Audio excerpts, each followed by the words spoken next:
fans of high-quality entertainment. Like I said, I've just finished my Paul McCartney and Sparks Rankings and Reviews series yesterday, and if you become a member, you can see them all today. That's right. I'll have all of the Sparks ones for my members today too.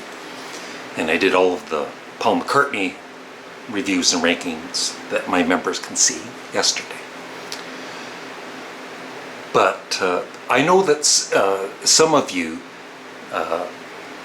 probably get a little annoyed, so many of these, rankings and reviews. And so what I'm planning to do next is I'm going to be reviewing and ranking Blue Oyster Cult albums, their whole discography.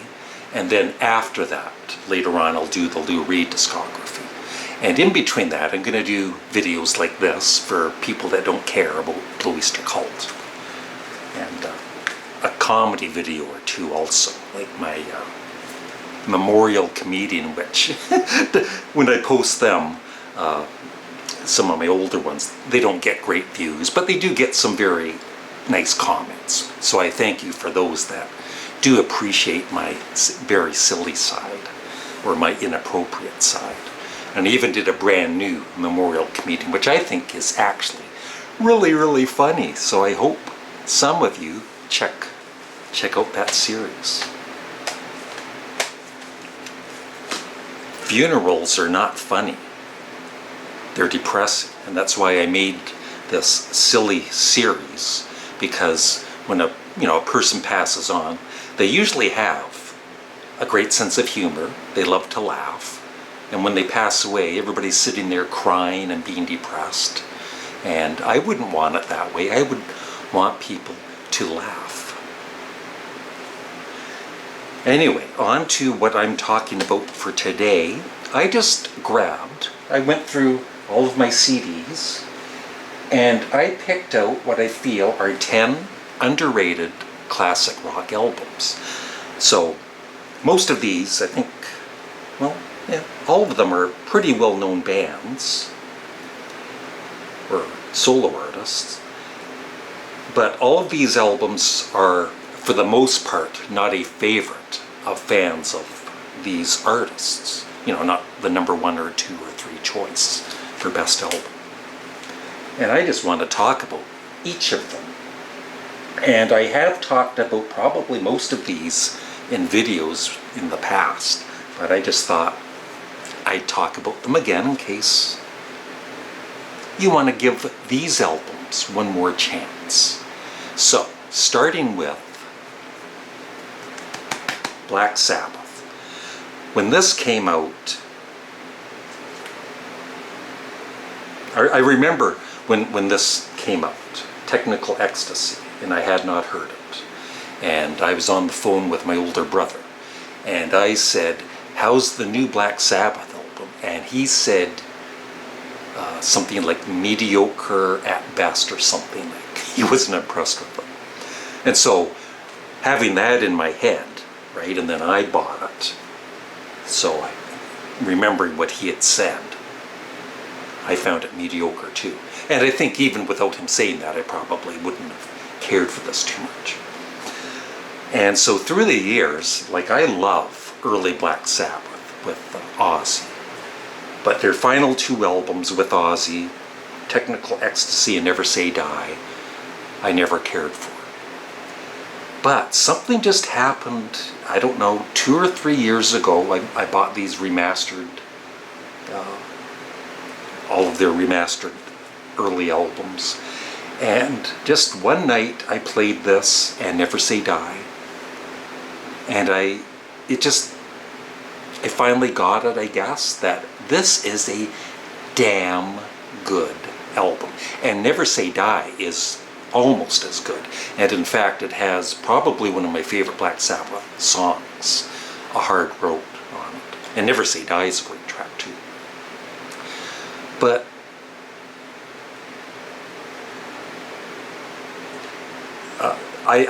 this would never be my favorite Black Sabbath album. I'm just saying that I feel some Black Sabbath fans really put it down when I don't feel, at least for me, that it should be put down because it's a damn good record. Backstreet Kids, You Won't Change Me, It's Alright, with great vocals by Bill Ward, really good singer, kind of a poppy tune, but who cares? Why can't Black Sabbath do a poppy tune? Gypsy, All Moving Parts Stand Still, Rock and Roll Doctor, She's Gone, and Dirty Women. This is, for me, a great album. And if you're a Black Sabbath fan and you've never liked this, give it another chance. So that's number one. Now these aren't in any order. Like I said, there's lots of what I feel are underrated albums. I've just picked 10 out from my collection. Okay, another very popular classic rock band is Electric Light Orchestra. This is one of their early albums, and along with Electric Light Orchestra 2, I feel, even though, you know, this gets good reviews, and I'm sure it has its fans, it's just not as popular as their later albums. It is El Dorado. When this came out, I just loved it right away, and it's always been, along with Electric Light Orchestra 2, my favorite ELO album. Can't get it out of my head, which I'm sure most of you know, but the whole album is great. Illusions in G major, Poor Boy, Mr. Kingdom, Boy Blue. I feel it's just as good as their later albums. So if you are an ELO fan from, you know, all the hits and all that, and you haven't really heard this, check it out because it is great. The only thing I don't like about it, the original vinyl record, it had the very same picture on the front and the back. Get me mad. Next up, as I said, after the Blue Oyster Cult series, I'm going to be doing the Discography of Lou Reed. And this is not one of his most loved albums. It's probably near the bottom in the rankings. But I've always loved it, and it is one of my favorite Lou Reed albums, The Bells. The thing is, I always loved side one, you know, the original vinyl, Stupid Man, Disco Mystic, I Want to Boogie With You, Looking for Love, and City Lights. It was side two, All Through the Night, Families, and the Bells, which I could never get into. And so I always played side one, and I usually skipped side two. But when I bought the Lou Reed discography box set of all of his RCA albums, I started to try and enjoy side two, and I love it now. I don't love it as much as side one, but I definitely really enjoy side two now. So this is one of his most underrated albums, I feel. But still, my favorites would be Berlin and Coney Island Baby and New York. But this is right up there with them. And Street Hassle. Next up, an artist you may have heard of called Frank Zappa. And once again, this is, you know, I just feel it's an underrated album for early Frank Zappa when he got into his jazz rock phase in the early 70s, late 60s, early 70s. Hot Rats is a classic and you know, one of Frank Zappa's most popular albums. But the Grand Wazoo, I feel, is just as damn good. And the only thing lacking in it is there isn't as much guitar work, and there's no Captain Beefheart on this. But otherwise, for jazz rock, I never had any interest in listening to jazz rock, but with Frank Zappa, it got me to even buy I can't say the name here, the Mahavishnu Orchestra with John McLaughlin. There, I bought those earlier this year. But I wouldn't have any interest in jazz rock if it wasn't for listening to Frank Zappa. And so I love this one as much, or almost, I guess almost as much as Hot Rats, and I feel it is underrated.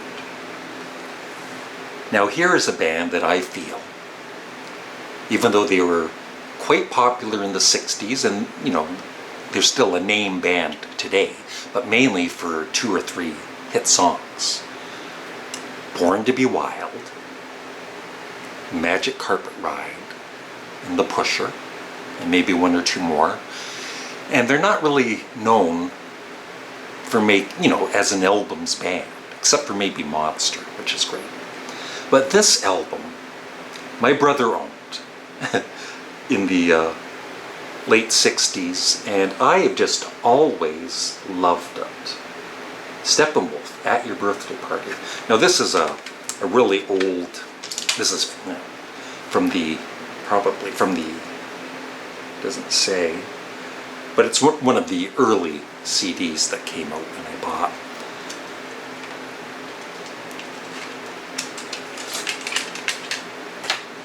But I've always loved the songs on this, and I feel that overall Steppenwolf are a really underrated band. They made a lot of great albums, not just 3 or 4 great songs. And Don't Cry, the opening song, has always been one of my favorite songs from the 60s. But Chicken Wolf, Lovely Meter, It's Never Too Late, Jupiter Child, Rock Me, which was one of their hits. So some of you might know that song. But overall, if you like Steppenwolf, what you've heard of Steppenwolf, check out At Your Birthday Party. As I said, next up I will be doing the rankings and reviews for the Blue Oyster Cult. And when this came out, in I believe 1979, I think I played it once or twice. It sounded like they'd gone really commercial, and I just had no interest in it. It was too poppy for me. But when I bought the Blue Oyster Cult box set and, started playing all of the albums again, I realized, yes, it's more commercial, but you know what? It's damn good. And so if you're a fan of Blue Oyster Cult and you're not a fan of this album, just give it another chance. I'm gonna cry.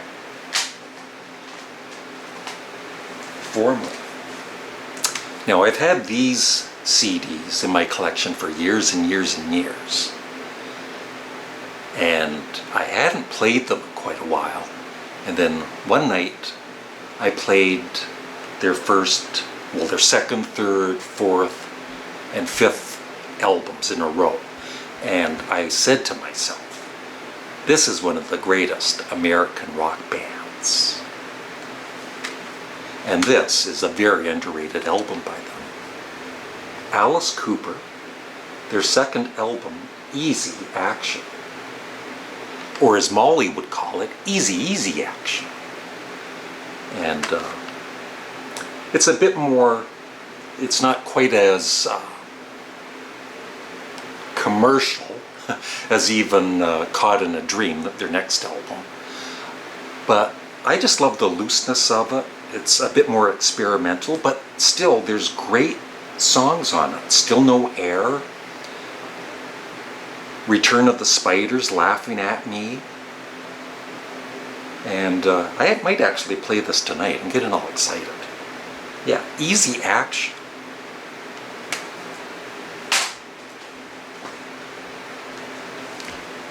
This band I've talked about a lot. And I was after the Beatles, I'm trying to think, after the Beatles, they were the next band that I became a huge fan of. But when this album came out, even though I liked it. I think, well, I was disappointed in it. And it took me years and years and years and years to appreciate it, up to the point where, except for their live album, I think this is my favorite album of Grand Funk Railroad's discography.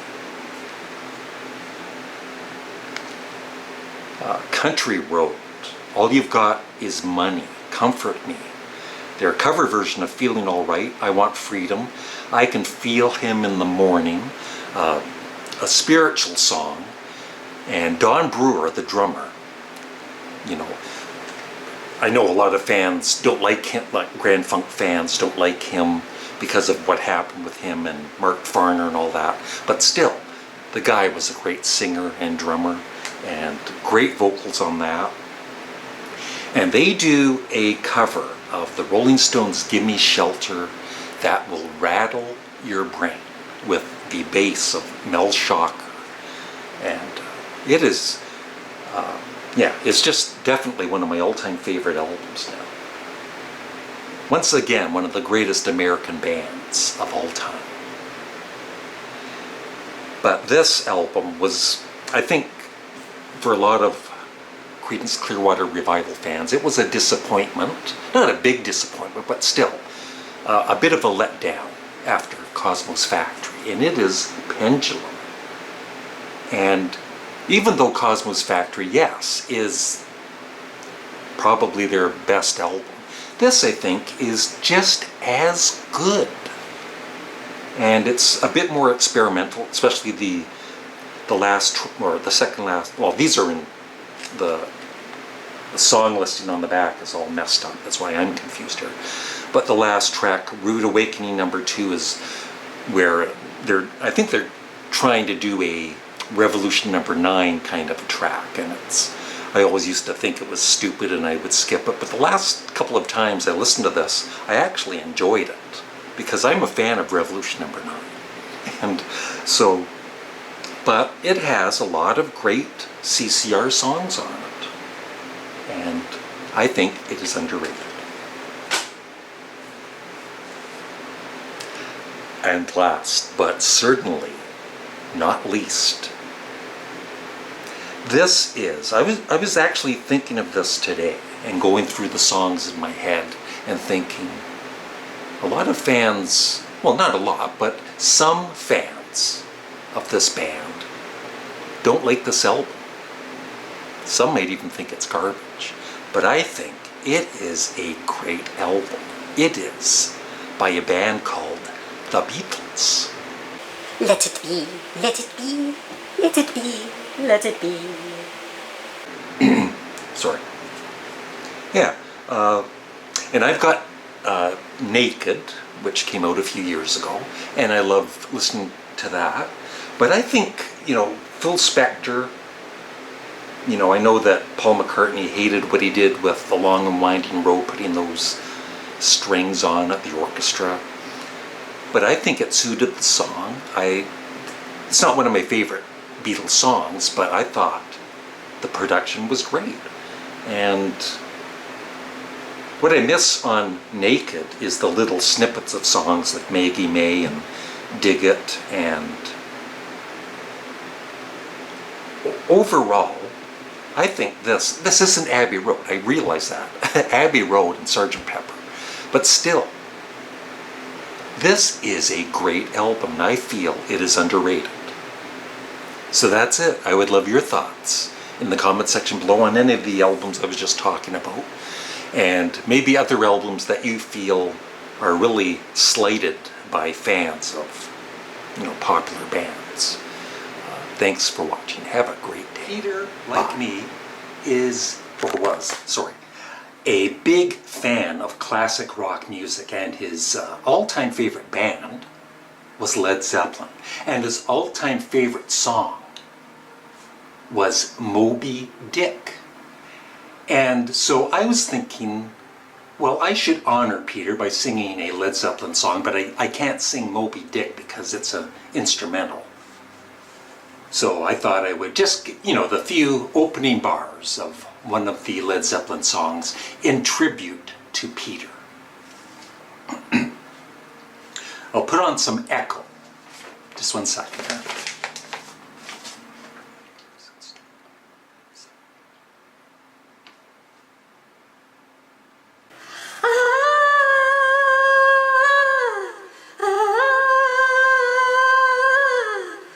We come from the land of the ice and snow, from the midnight sun where the spring things flow.